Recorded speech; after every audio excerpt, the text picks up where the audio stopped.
In this new tutorial, we'll explore the Sensor tab of the BlueCold platform. As a reminder, all your sensors are pre-configured and registered at the factory by our team in your BlueCold account. When you receive your equipment, you don't need to do anything else, they will already appear in your account.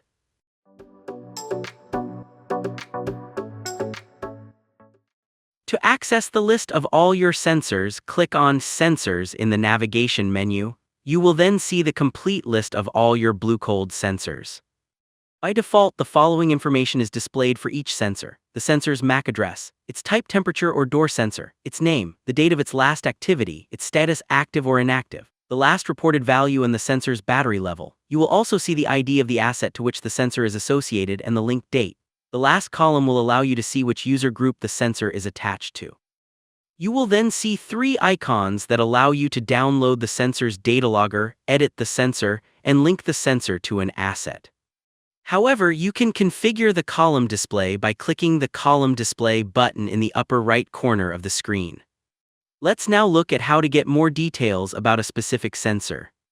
Click on one of the rows and you'll arrive at a dashboard with several pieces of information.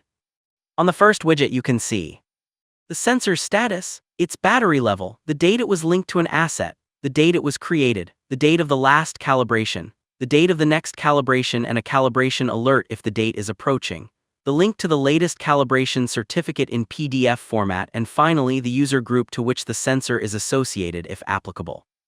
In the second widget, you will see the last recorded temperature, as well as the minimum, maximum, and average temperatures recorded over the period.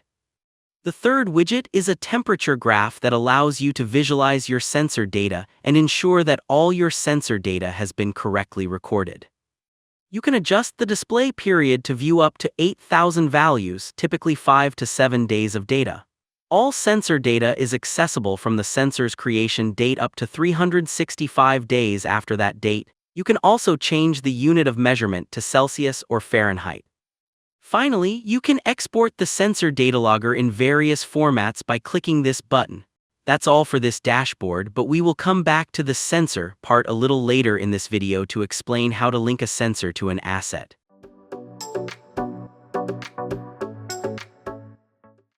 To access your assets, click on Assets in the navigation menu. This space will be empty on your first login, then afterwards you will find the list of all your assets. So firstly, you will need to add your first asset by clicking on the plus button.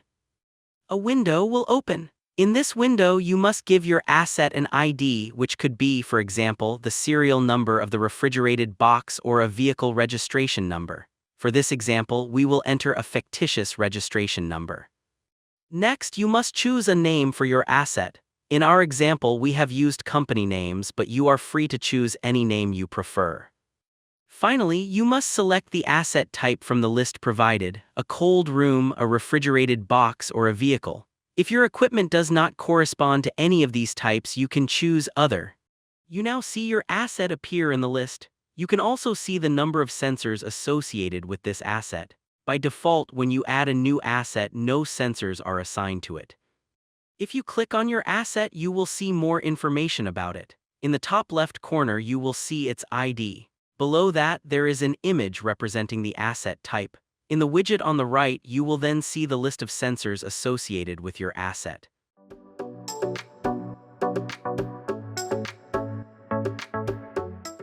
To associate a sensor with your asset, go to the Sensors section of the navigation menu. Choose the sensor you want to associate with the asset you added earlier from the list. Click on the link icon. In the window that opens, select the asset to which you want to associate the sensor. Note that several sensors can be associated with the same asset. For example, in the case of a refrigerated truck, it might be useful to install one sensor at the front of the trailer and another at the rear.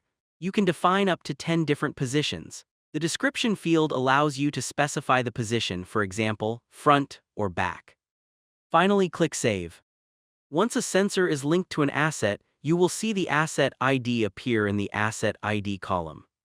When you return to the Assets tab and click on the asset you just created, you will see the sensor you have associated with your asset. You can also download the data logger for this sensor by clicking on the icon with the arrow. By clicking the Asset History button, you can see which sensors have been associated with the asset and which have been unassociated. That's all for this dashboard.